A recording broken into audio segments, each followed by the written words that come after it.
Good afternoon and welcome to our first meeting of October. We appreciate you guys being with us tonight in our council chambers, and those of you watching us on our Electric City Television. Invocation tonight will be given by Councilman John Roberts, and respects to the flags will be led by myself. Please rise.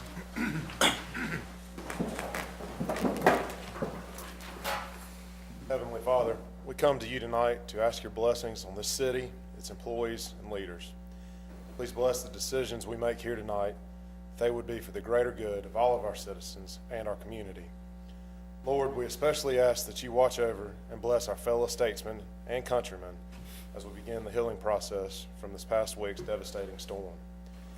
As always, and especially now, please continue to bless our military, police, and first responders, not only in our community, but nationwide and along the coasts as they restore life back into the devastated areas. It's in your heavenly name we do pray. Amen. Amen. Amen. I pledge allegiance to the flag of the United States of America and to the republic for which it stands, one nation, under God, indivisible, with liberty and justice for all.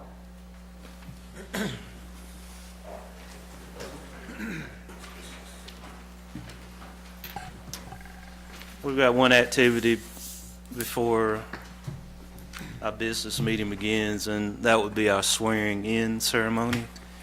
And I will turn that over to Ms. McClain. We're going to turn it McClain. over to City Attorney. I was swearing in. I need Councilman Cal. Cal, if you would place your left hand on the Bible and raise your right hand.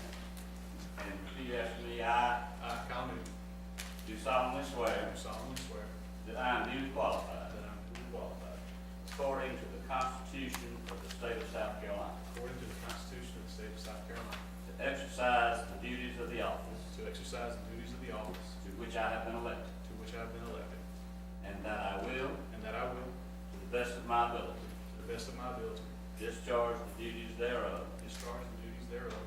and defend the Constitution of this state defend the Constitution of this state and of the United States, and of the United States. so help me God. So help me God. This is a statutory oath.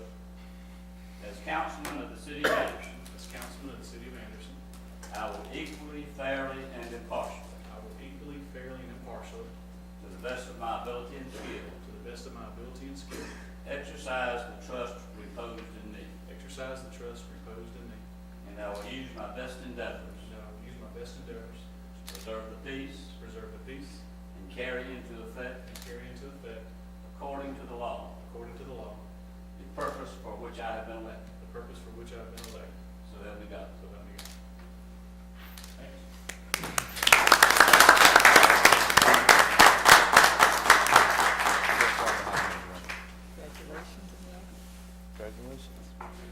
Congratulations. Congratulations. Welcome aboard.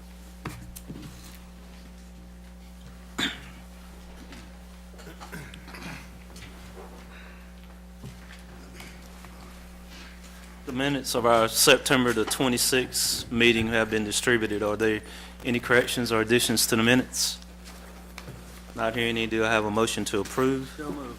First by Mr. Buck Roberts, second by Mr. Stewart. All those in favor say aye. Aye. Opposed? The minutes of September 26th pass unanimously.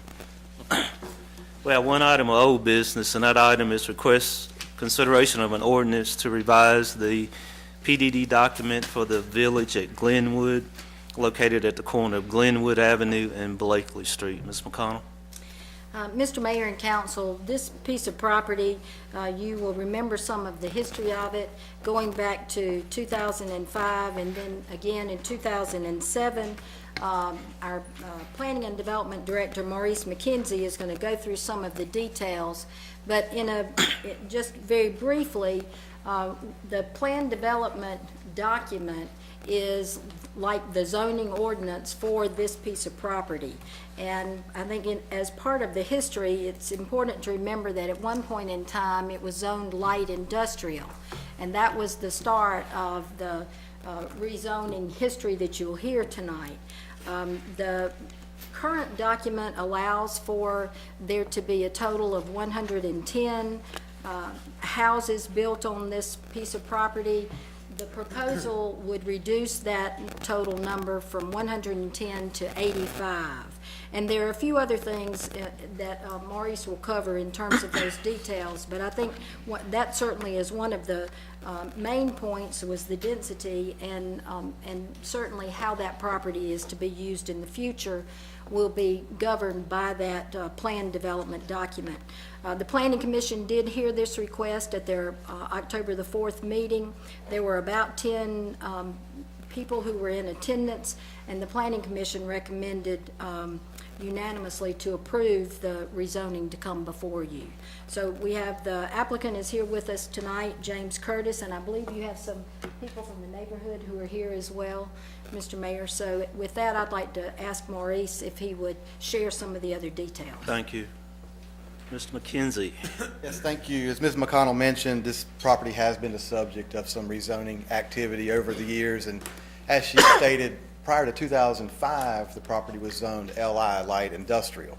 And in 2005, we were approached by an applicant who proposed to rezone the property to RM10, which is multifamily residential. And at that time, they wanted to construct a combination of single-family houses and some multifamily dwellings, townhouses, duplexes, that type of construction.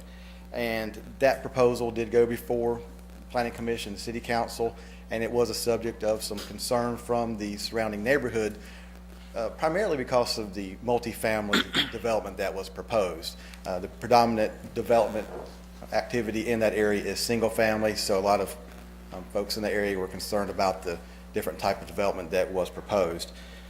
And just to say that light industrial zoning, that was an area that the neighborhood at the time not really thrilled with that type of zoning, but at the same time the RM10 zoning was not the best fit in their eyes. And hearing those concerns, the developer at that time did revise his request to R5 single-family residential, which is a consistent zoning pattern to that side of the street in the area, and that allows only single-family houses. And in 2005, in September, the council did approve that rezoning. So at that time, in 2005, it was zoned R5. No development took place, and then about a year and a half later, in 2007, another applicant came before the Planning Commission, City Council, to revise, or to actually to rezone the property from R5 single-family residential to a planned development district, PDD.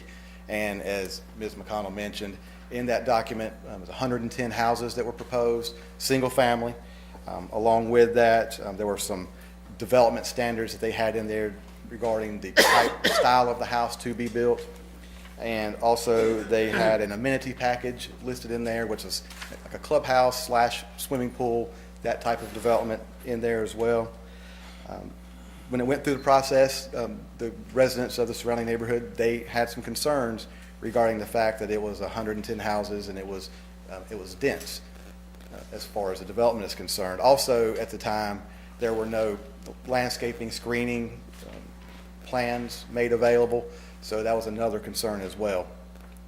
The applicant and the city and the residents all had more discussions, and when it was said and done, the applicant came back with a landscaping and screening plan to go around the development to better screen the property, and ultimately that property was rezoned to PDD Planned Development District in February of 2007. Some site construction and some infrastructure construction took place after that, but no houses were built.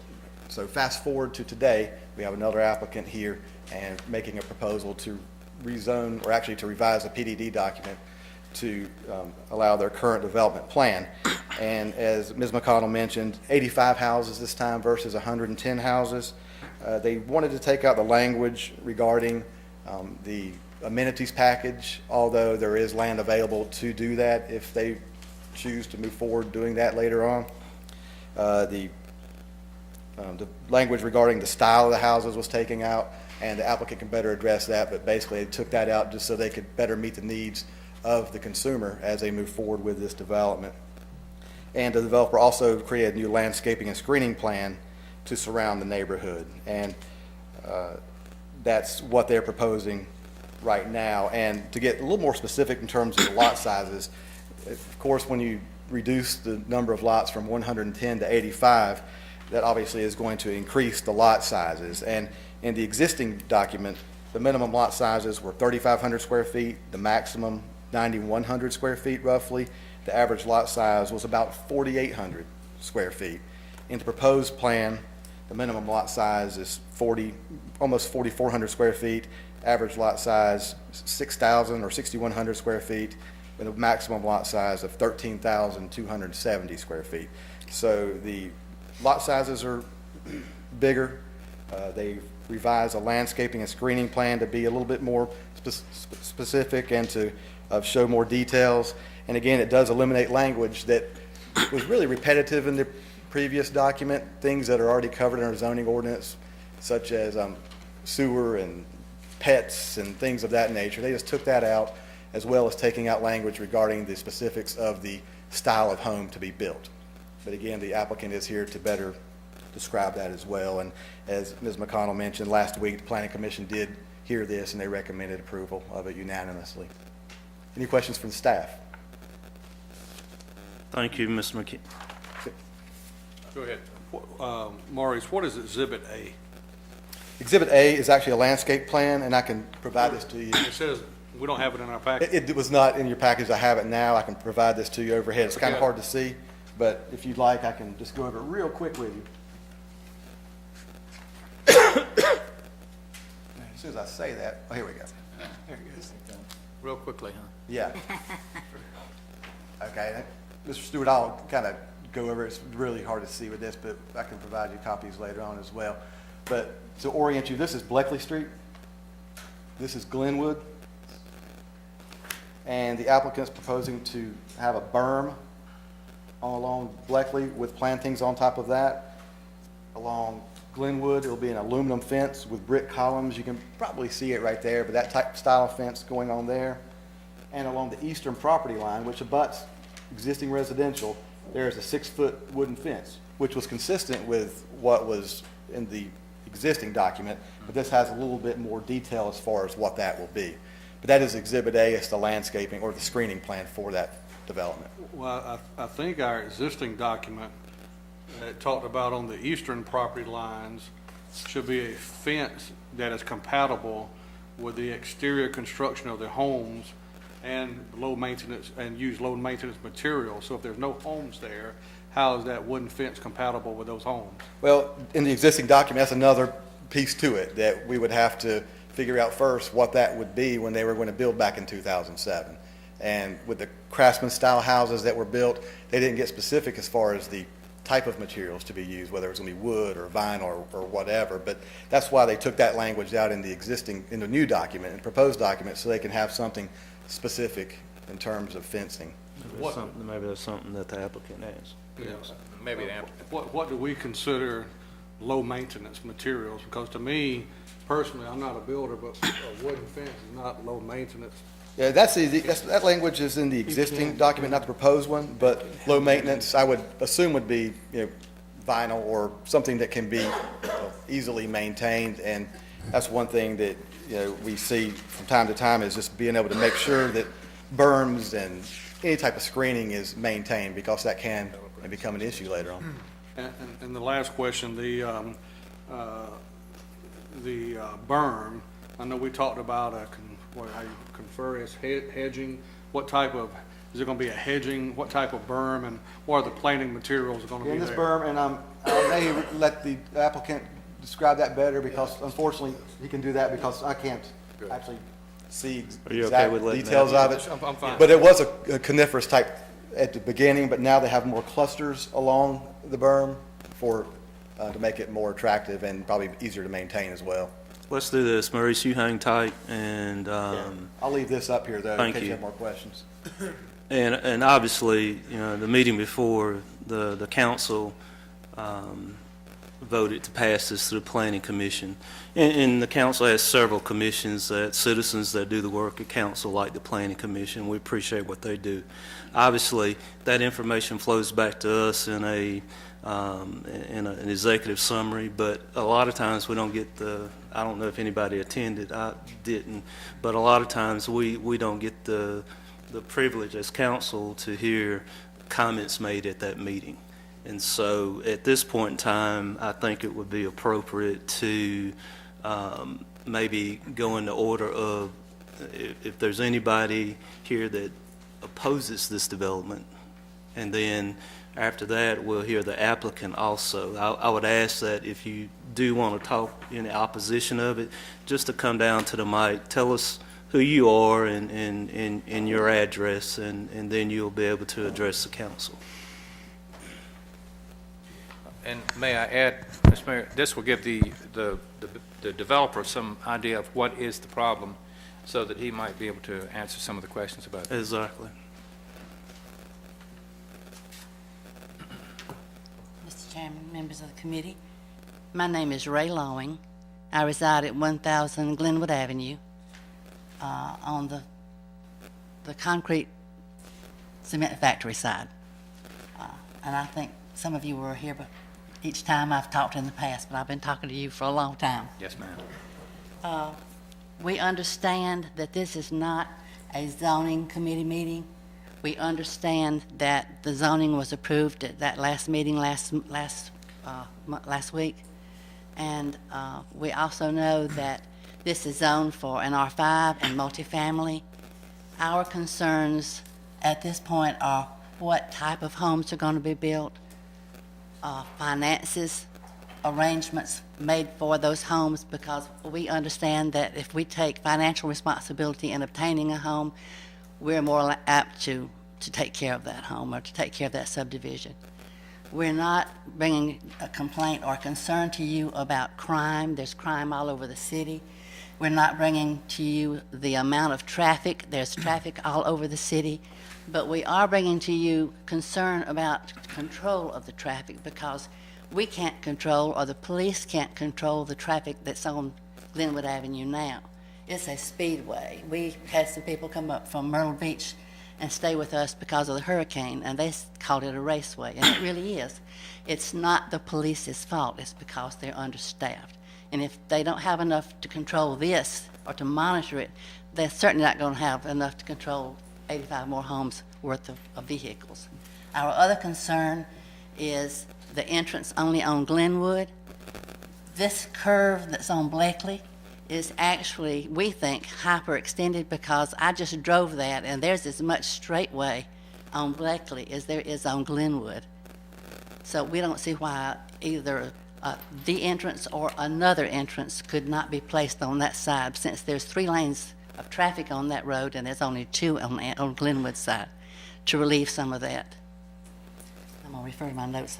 My mind's getting bad. We'd like to know about the lot across the street. We understand that it's under EPA control because of pollution from the old fertilizer plant, and we're wondering how that will affect people who are going to be living directly across from it, because I know the people who live on the backside of it are concerned, and will it not be a problem for the people who are moving directly across the street from it, and especially the children that grow up there.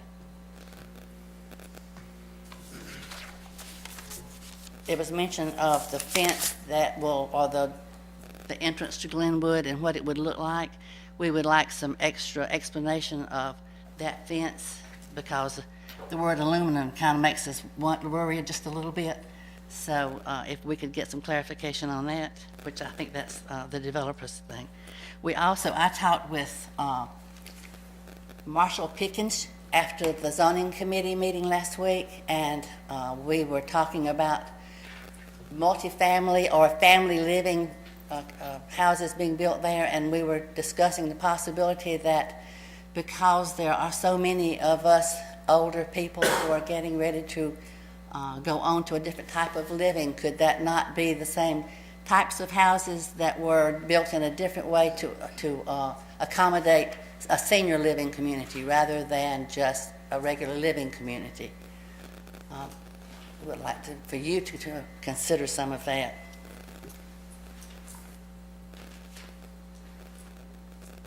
The other thing I have is, because of Bleckley Street being, they said because Bleckley Street was a state road, that was the reason that an entrance could not be made there. But Glenwood Avenue is a state road. We've asked for controls to be put on Glenwood Avenue to control some of that traffic, but we're told that it can't be done because it is a state road. So I don't see any justification between the two in having an entrance. Anybody else have anything you want me to bring? Oh, yes, the other thing was, in this development that you're building, will there be some type of homeowners association involved to control what goes on in that building? And also, will our taxes that we pay, do we have to pay taxes to support the private streets and upkeep of that private community that we won't be using? I think that's most of our concerns. And I thank you for your time. Thank you, Ms. Long. Thank you, Ms. Long.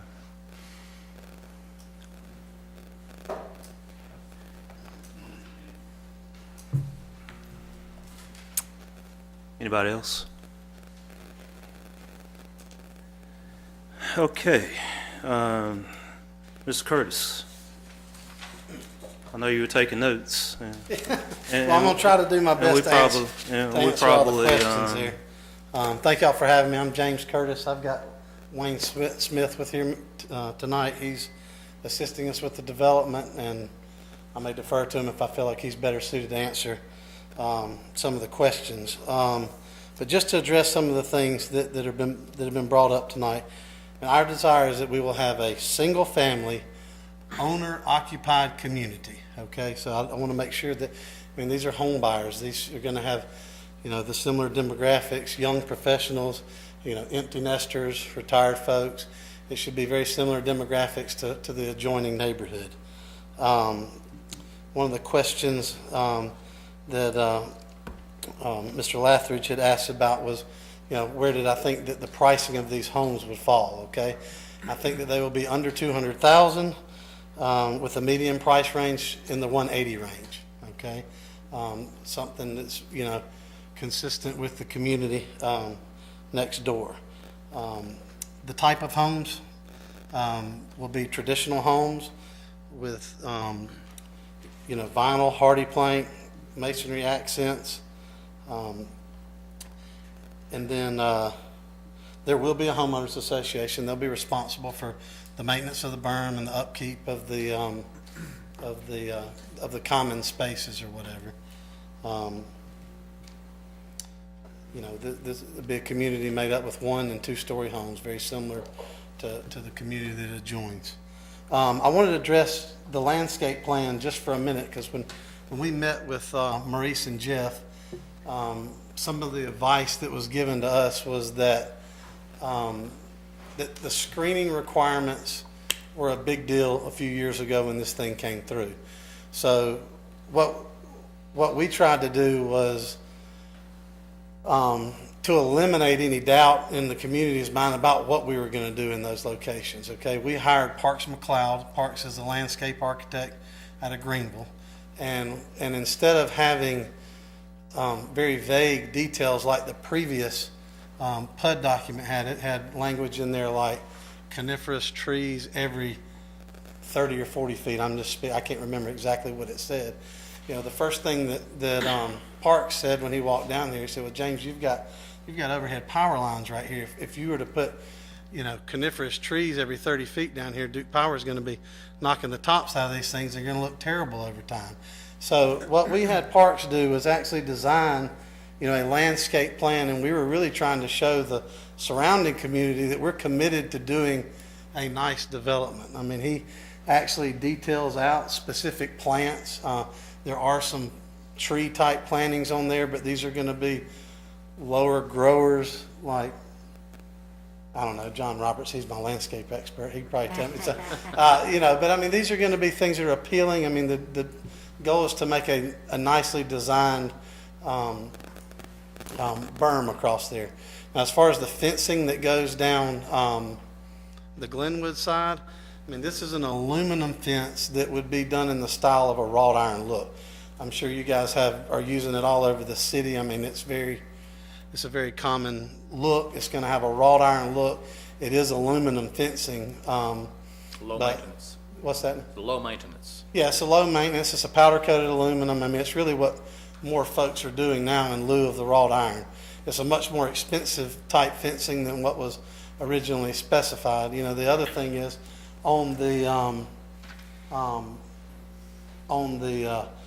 adjoining property line up here, Parks has specified a shadow box fence. I mean, that was one of my concerns. I've seen developments where they go in there and put a solid wall type fence that actually looks good on the development side, but is not appealing on the other side. I mean, the shadow box fence, you know, he's actually specified one with an arch top. I mean, it's designed to be architecturally, you know, have aesthetic value. So, I mean, we've really tried, I mean, in hiring Parks, our desire was to kind of put to bed some of the concerns about what this may look like. And we took out some of the language in the PUD that we thought just was unnecessary or difficult to interpret. And so. Do we have any, I mean, do I have we have a questions? couple of questions. We'll open it up to council. Mr. Lockridge. You stated that on the earlier that, or I think Ms. Lawing did, about the opening on Bleckley, not Bleckley, yeah, Bleckley Street, instead of having just on Glenwood. There was a reason for that not occurring? Yes, I'm sorry, I haven't got that. So I did not bring this through previously when it came through, but it is my understanding that they will not allow an entrance, because I'm not sure if it's for sight distance problems or whatever else, but I think that they will not allow an access road off of Bleckley, so. Marisa, do you have anything to add to that? Sure. And as James mentioned, DOT, they have not been involved with it at this point because the layout, or actually the entrance of the subdivision on Glenwood, was previously approved back in 2007. But back then, the DOT did take a look at this, and that was an item of concern back then as well. And as you can see where the entrance is, there's a reason for that.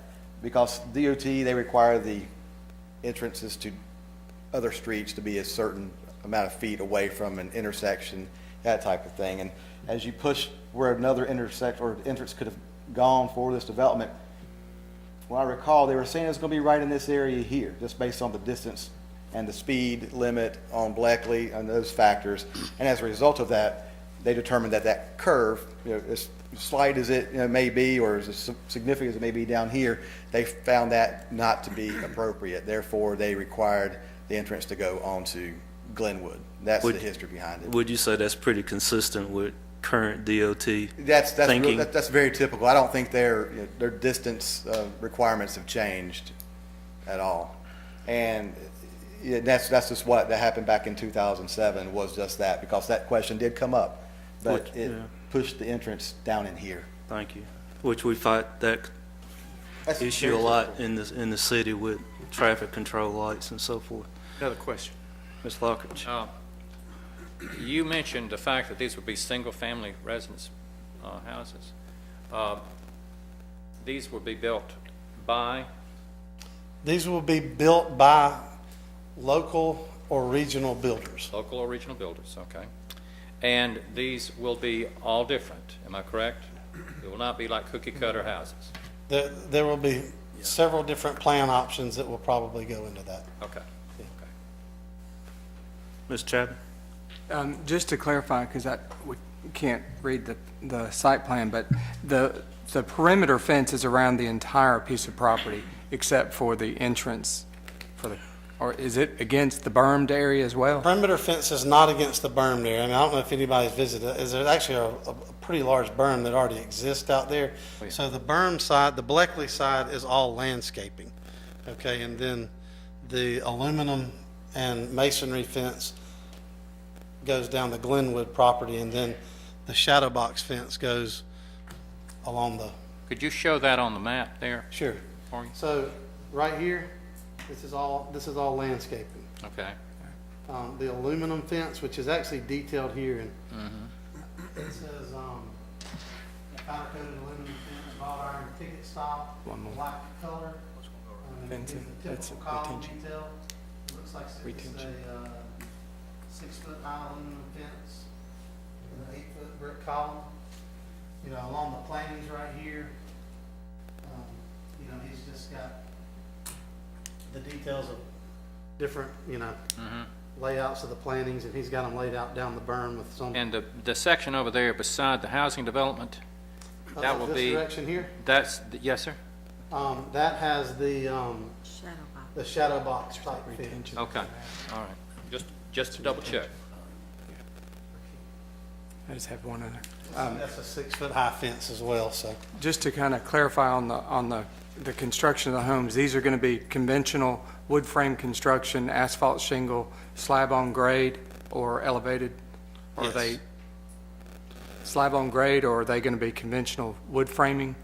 Or It could be either of those. Okay. So. But I mean, it would be conventional type construction. Anything else, guys? Mr. Stewart?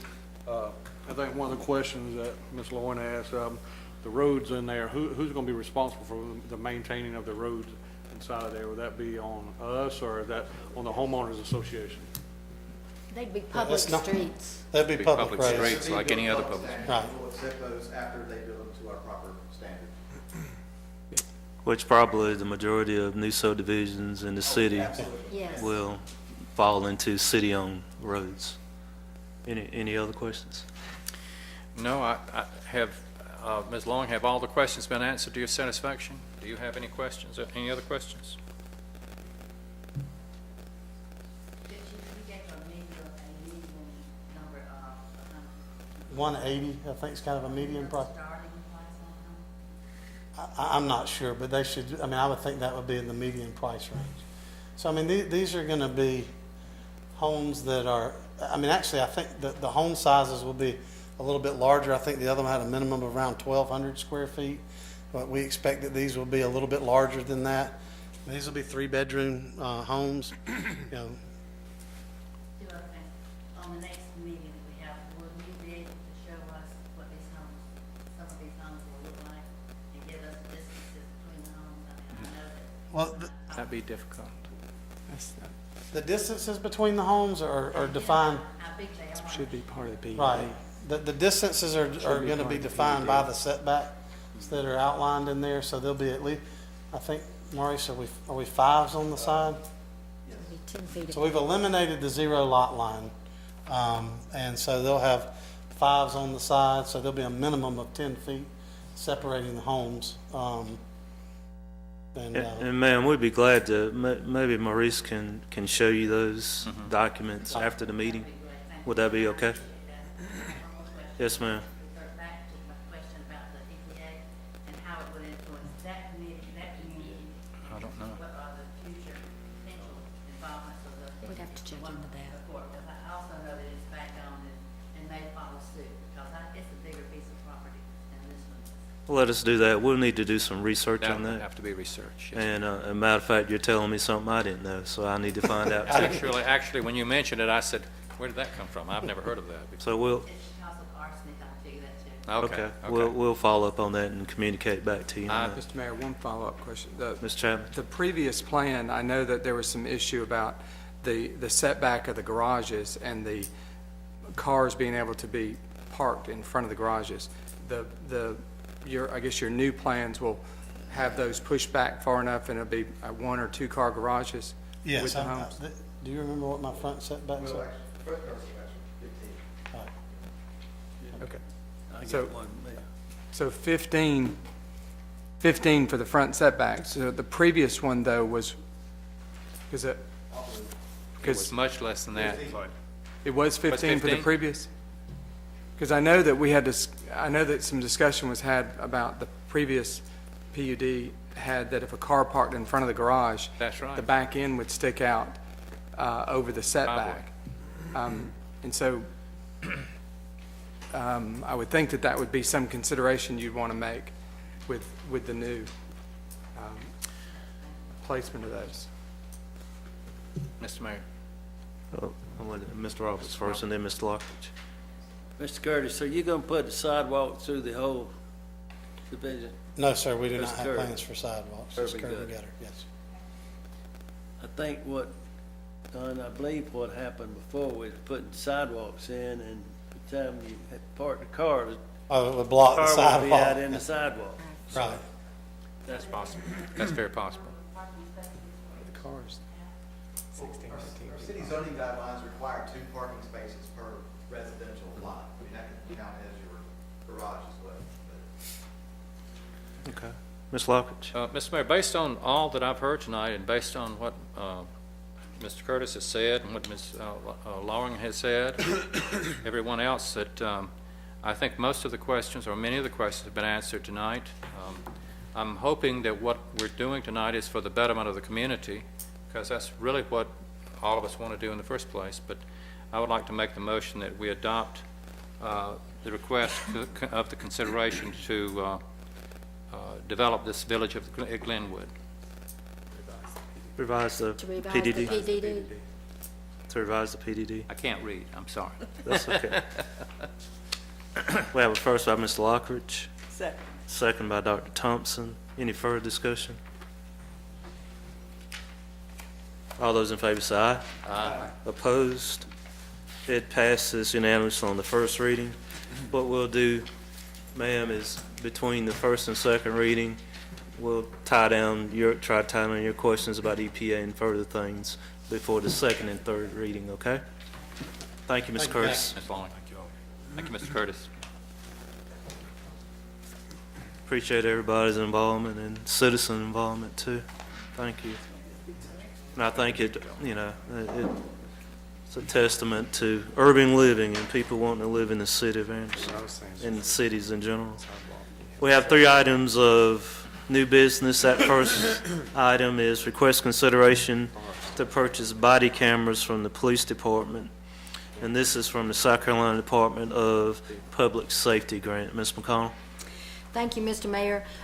Just to help you understand why this is listed twice on your agenda, the first item is the consideration of the purchase of 60 body-worn cameras, and this particular request is being covered by a South Carolina Department of Public Safety grant, and the grant requirements always are specific to the fact that they want to see that there was specific action taken by the council for the grant request in its entirety. So we show it twice because the funding is coming from, 60 of the cameras is coming from the grant from the Public Safety Department, and the other 30 are coming out of our funding through our DEA eShare account. So that's why they look almost identical, and why we've got it listed twice on the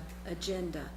For the first one, and as I said, most of the body of this is the same.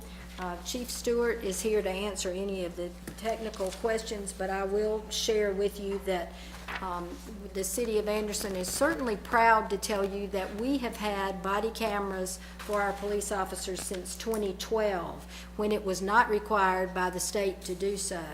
The state law, as many of you know, has changed such that now it is a requirement, and that's where some of this new funding is coming into place.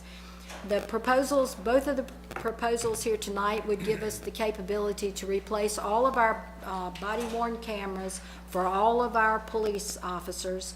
It would also give us the ability to improve the technology, and the chief will cover, I'm sure, the fact that we participated with the company to actually beta test these cameras so that we could determine if it really met our needs. Since we've had them in use since 2012, we know a few things about how they operate out in the field, and if we were waving the magic wand, the things that we would look for in the next system.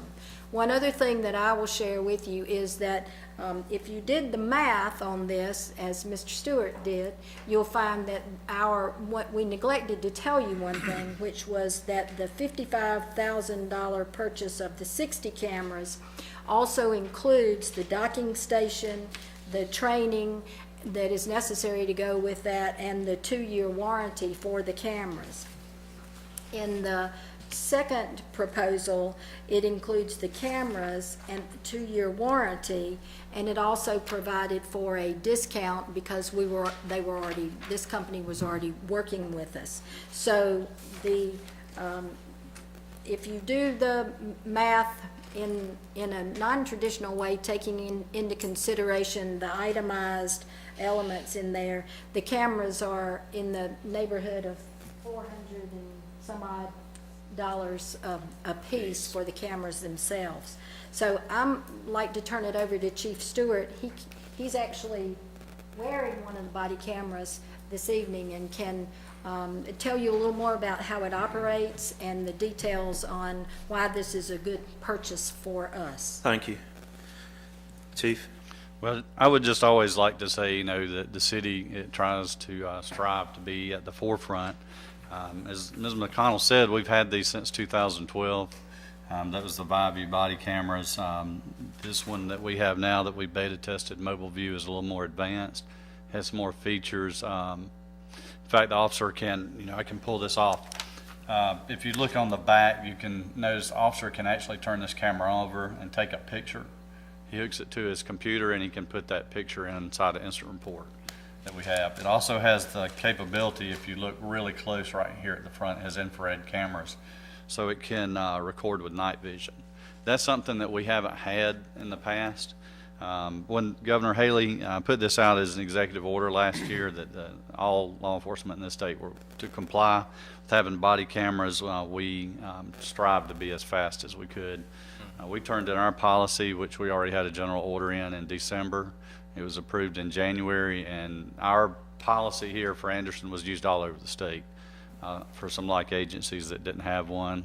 Our amount was, as soon as the grant was put out, we applied within a week or two. I think that's one of the reasons that we were able to secure much of that funding. We originally asked for around $80,000 for all our officers to be equipped with a camera. We were still very generously awarded $55,000 in that amount. This will equip all our police officers. We currently are staffed at 101. With this amount of cameras, it gives us 110, so it's basically giving us 9 as spares. Right now, we will never be down. The turnaround on this, we've been beta testing this camera here since February. The company was very fortunate enough to go ahead and give us a kiosk along with 20 units. So we've tested this camera here for nearly the last 8 months. We're very familiar with it. It's very durable. We've had one issue with one camera. That was with the night vision part. The company sent us a replacement within 1 to 2 days. Thank you, sir. Any questions? Mr. Stewart? Chief, the 110 officers that we have, that includes everybody in detention. That does not include the Class 2 officers. No, sir. Are they required by state law to have cameras as well? No, sir. That's just your uniformed police officers, law enforcement. Does the state law require reserves to have cameras? We will look into that, but we do have enough of the ViView cameras that we previously were wearing, and that we can issue those to the reserve officers at this time. Mr. Chapman? I know in the past, several agencies have looked at shoulder mounted cameras or either head mounted cameras, because when the service weapon is whether it's a taser or their weapon has been pointed, it can sometimes block some of the view. That's not been an issue, or you don't feel it's an issue?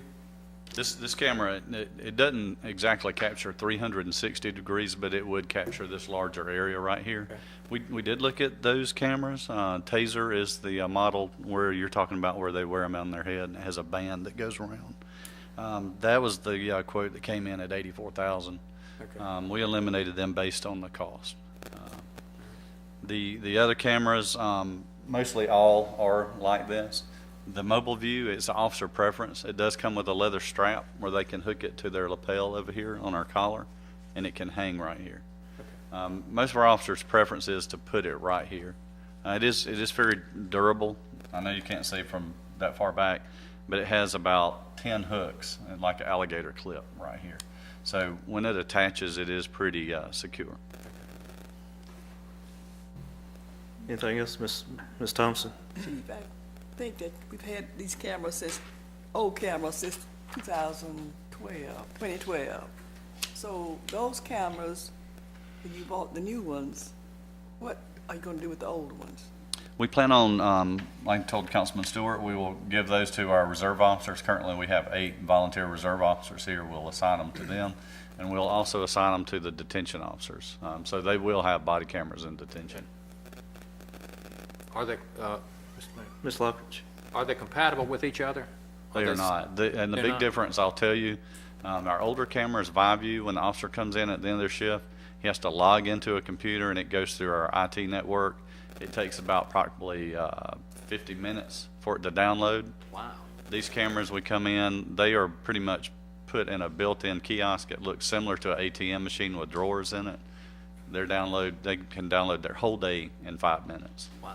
Fabulous, fabulous. Just want to make one other comment. Modern technology. Ms. Stewart?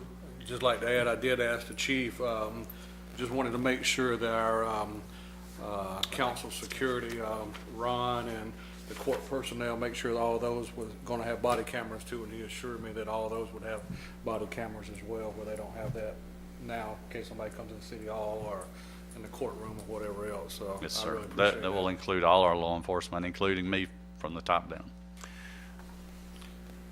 Ms. Harvey? Just curious, since 2012, how often has the camera helped in an investigation or helped clear up? Is it fairly common, or? The best of our crimes in progress, and without going into great detail, the video that has been captured in what I call when we have a use of force situation, some which have turned fatal over the last 3 to 4 years. I would probably guess that as far as in a legal, has saved us millions. With that, Mayor, I'd like to make a motion, we approve this. First by Mr. Harbin, second by Mr. John Roberts. Further discussion? Chief, I do have one question. I've Yes, sir. been in discussions at the state level as far as the funding and the executive order, and I do think that your early application for the funds was a wise thing, because I understand that that money has gone. It ended up being an unfunded mandate again on our part, that we're having to pay money out of our general fund for, which I think is the right thing to do. But I appreciate you being on the forefront of that. Yes, sir. Very much so. All those in favor say aye. Aye. Opposed? That motion passes unanimously. And then we've got another one. Do you need to do an executive summary on the second one? No, sir, only to tell you it's 30 body cameras at a cost of $14,458.20 from the same vendor, UTC Mobile View. Mayor, I'd like to make a motion that we approve it. Second. We have a first by Mr. Stewart, second by Dr. Thompson. Any further discussion? I have one question. Mr. Lockridge, then Mr. Chapman. When will we be able to get these? We will place the order immediately. Meaning, we'd get them in I would say hopefully 2 to 3 weeks. 2 or 3 weeks. Great, sounds great. Mr. Chapman? Replacement of the 60 or any of these units that we're doing, because the price ends up being about half when you don't have the docking station and the I guess the backup or whatever that goes with it. It's about half, so they will accommodate for that greater savings if we have to replace any of these. Yes. I think to answer your question to Councilman Chapman, I had asked the chief, I said it comes with a 2-year warranty. What happens after the 2-year warranty? And he said they do have a maintenance contract, I guess beginning in year 3. If we decide to take it up as part of our general budgets, it's like $4,800 a year. But if the camera goes bad or the docking station goes bad, they'll replace it free of charge as long as we keep that $4,800 up. That's a good each deal. year. So It's pretty reasonable. Mayor, one question. relative to that. The 20 beta cameras, what happens with those? Do we get to keep them? We do. That was very fortunate. It's a 4 terabyte server storage cabinet and 20 cameras, and we do get to keep those. That's the reason basically we're ordering 90. Good question. Anything else, guys? That's a good question. All those in favor say aye. Aye. Opposed? Passes unanimously. Thank you, Chief. Thank you. Our last item of new business is request consideration to purchase audio-visual equipment for the electric city television and council chambers. Ms. McConnell?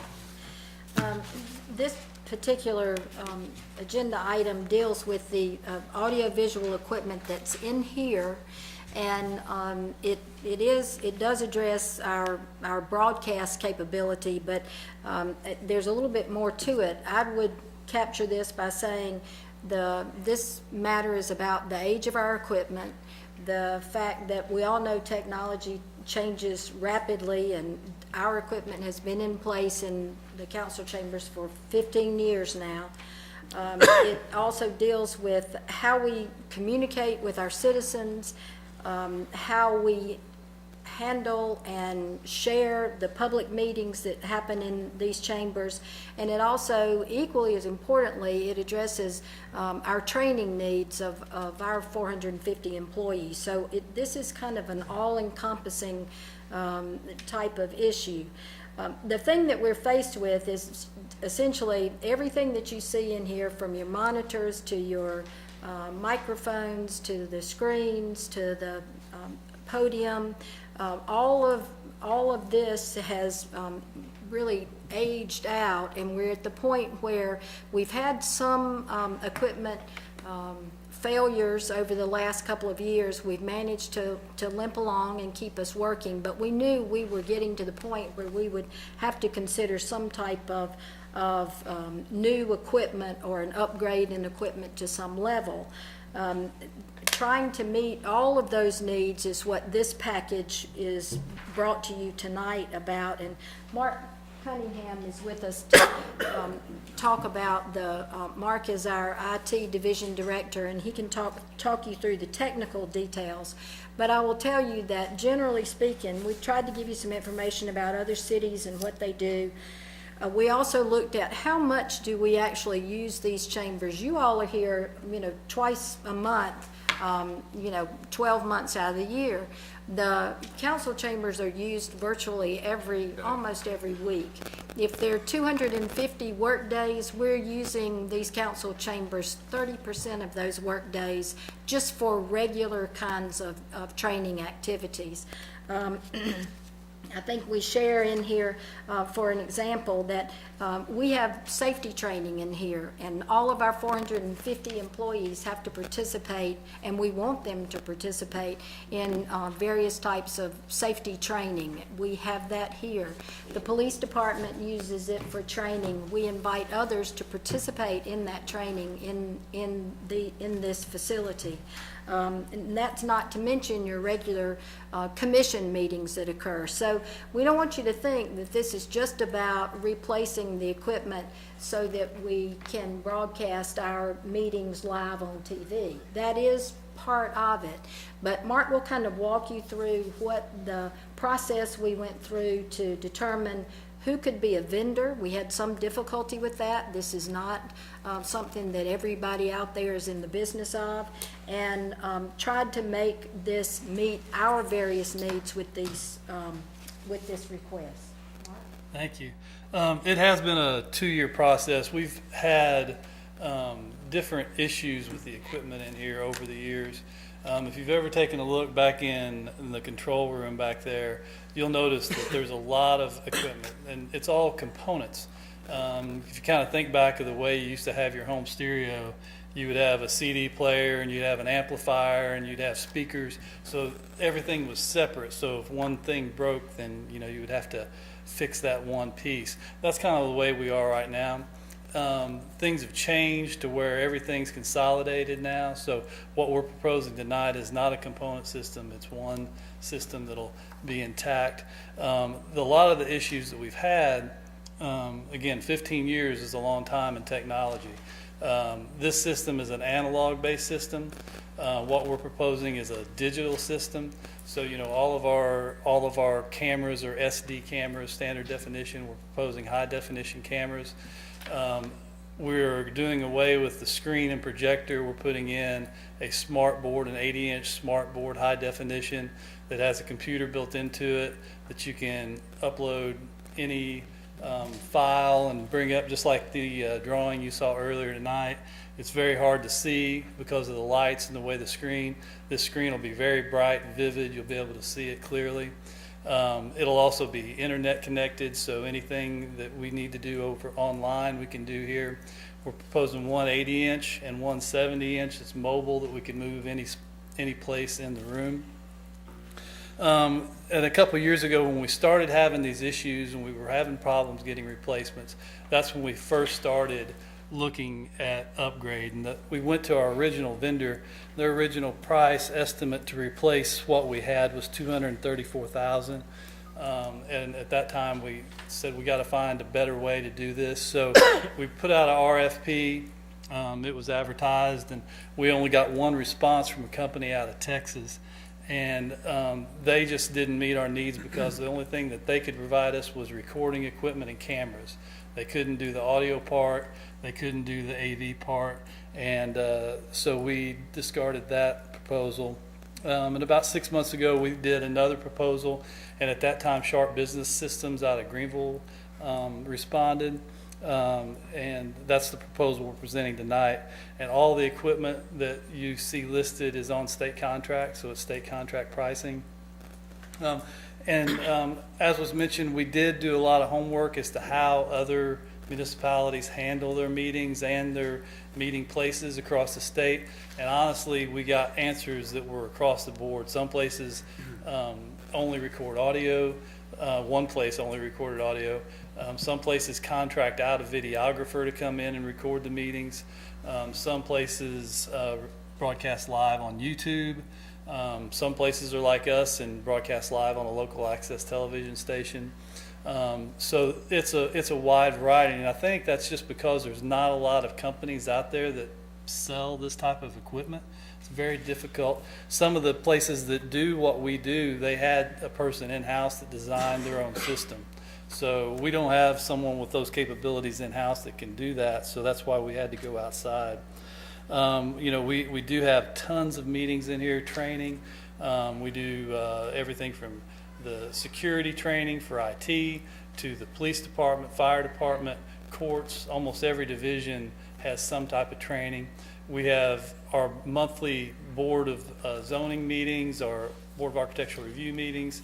So there are ANATS meetings. There's always some type of meeting, training, class going on in here. So, really this is about updating the AV. That's the biggest part of this proposal, is the AV, not the actual broadcast part. But I'm here. Brandon Bailey with Sharp is in the back row back here. Can answer any technical questions about the equipment itself. But I'm here to answer any questions. Thank you, Mr. Chapman. Well, I appreciate what you've done over the last 2 years. I think the thing that I struggle with the most, because I think, technology changes rapidly, but I think where I struggle is it's like that we only have one vendor again. Right. And that's just a tough pill to swallow when we only have one vendor to choose from. Not that this may be the best price that we get, but we have no comparison. Right. To a apple-to-apple comparison. And well, it is state contract pricing, so we are Help you a little guaranteed okay. that the state has vetted them for the quality of their product and their price. And honestly, I don't know, couldn't find any other vendor in the state. Clark Powell was our original vendor that did this equipment, and they're out of North Carolina. They do have an office in the state, but they're based out of North Carolina. So their technicians are there. Anytime we've had problems, it's a process to get somebody from, I think they're in Hickory. So it takes. But that does soften it a little bit, because at least we know that there's some continuity in the pricing. Right. I guess. And that somebody has vetted it. Right. Yes. Second question is that the existing hardware, because obviously we have audio, we have monitors, we have I guess screens. Right. Is any of that going to go back up for sale for some maybe smaller organization to be able to utilize it? Anything we remove, we'll put on our auction site. Okay. And you know, one of the big problems we've had, and you bring up the audio, the microphones and speakers in here were a separate project from the AV equipment, or from the broadcast equipment, never really matched up. And you know, we've always had an issue with the audio quality and with feedback.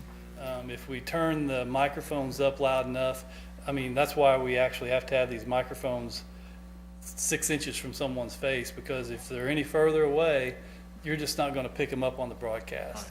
And, you know, this new technology, the microphones project out into a cone that will pick up the sound. You know, if you're standing in front of the microphone, it's going to pick up your voice. So we feel that the overall product's going to really see a big jump.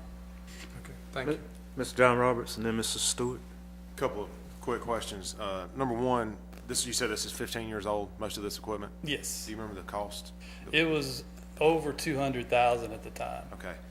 Number two, with regards, you mentioned the 70-inch mobile screen. In all the meetings we're having, and let's say it was a safety meeting coming up or a disaster preparation like we've had last week. Would you have the ability to network into other locations? Absolutely. So Right. our And other we've got facilities could all tie We in do. as one. Yep, and we've got these screens, one upstairs in the conference room here.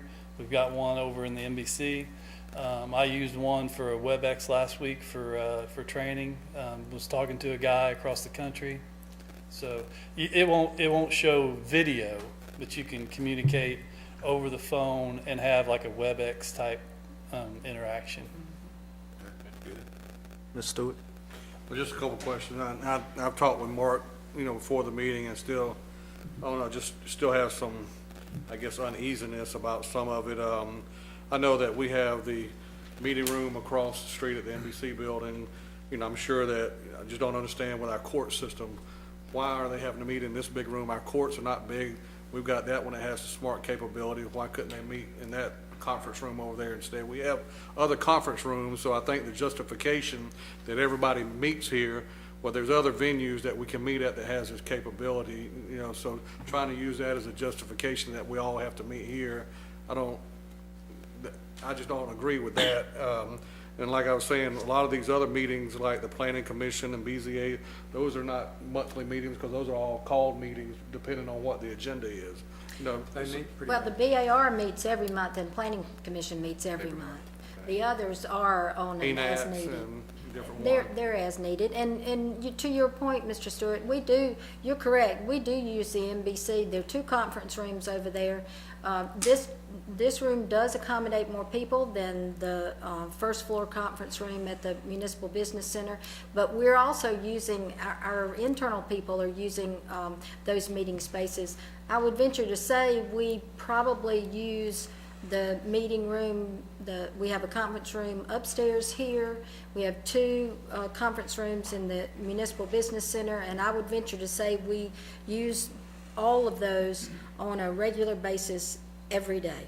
Somebody is. We're also doing, you know, our all of our employee training when we have new hires, they do their orientation.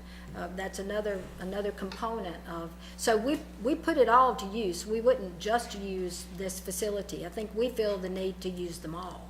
What is the cost of the equipment versus what the labor is? I know we've talked about all of this, you know, if we're looking at total cost of equipment, what, break that out. The hardware is $98,056. Installation and programming, $15,650. Freight and delivery, $2,451, and design project management drawings, $5,685. Are there any warranty on any of this equipment? It is a 3-year limited parts and labor. 3-year limited. What's that mean? Brandon, if you want to add to that. Yeah. Yeah, limited can mean a lot.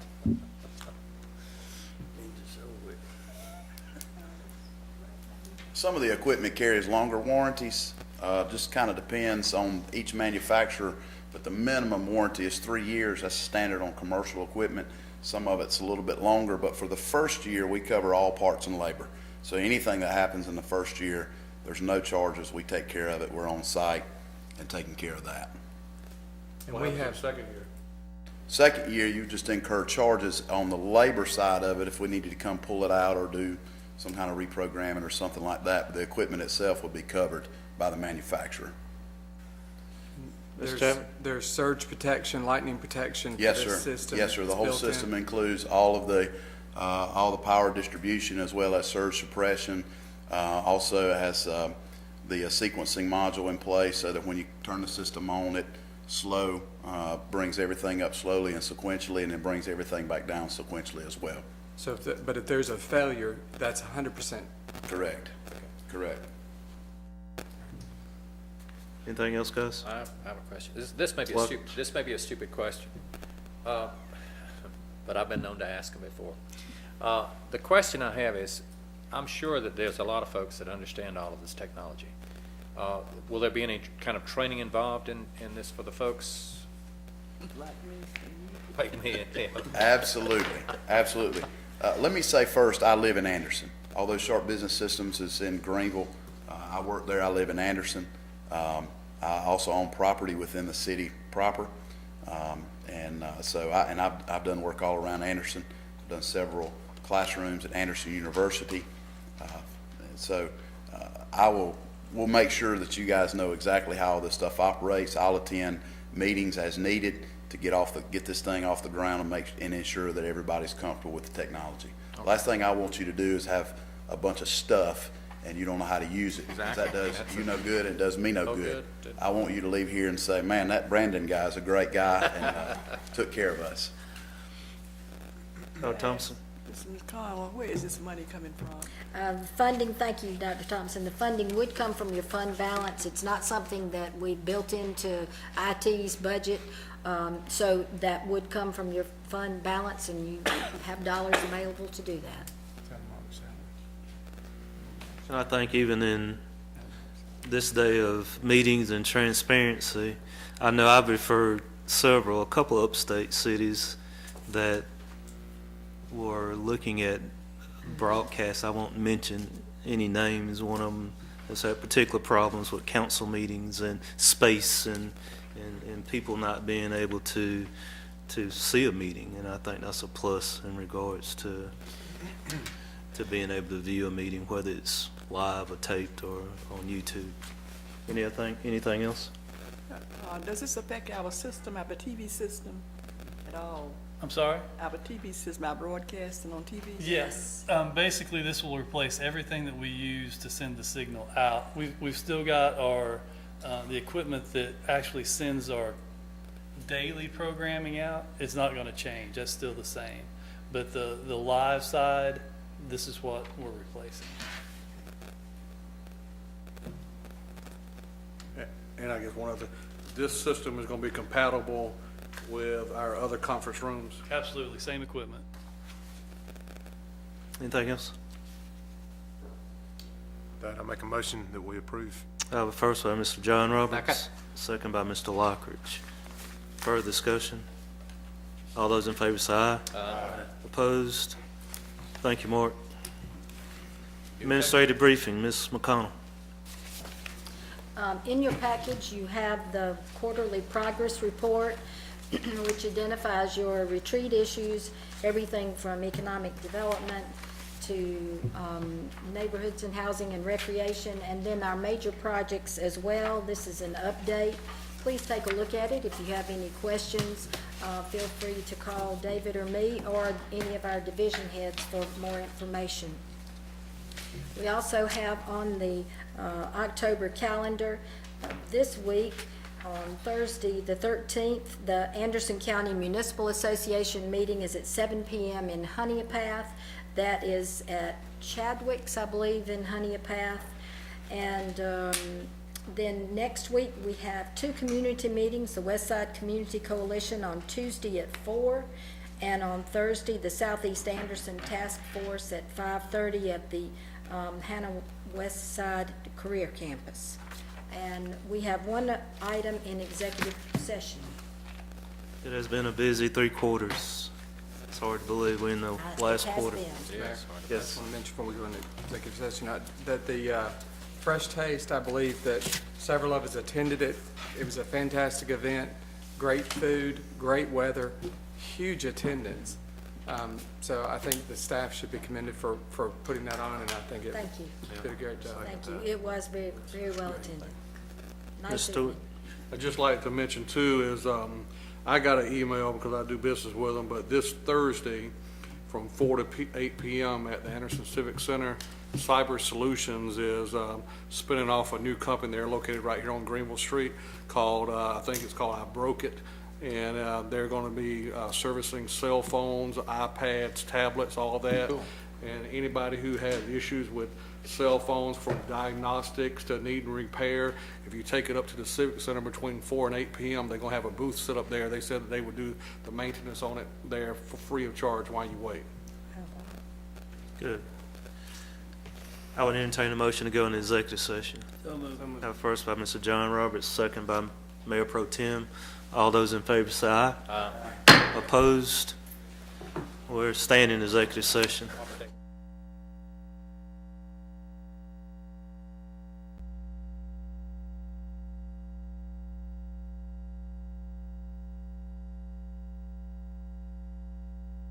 Motion to come out of executive session. So moved. First by Mr. Buck Roberts, second by Mr. John Roberts. All those in favor say aye. Aye. Opposed? We're out of executive session. In executive session, we had a brief on a contractual matter with the city attorney in regards to a possible property disposition, and we gave direction to the city manager to go forward with those negotiations. Make a motion that we adjourn. Have a first by Mr. Stewart. Second. Second by Mr. Newton. Kill him over there. All those in favor say aye. Opposed? We gonna kill you.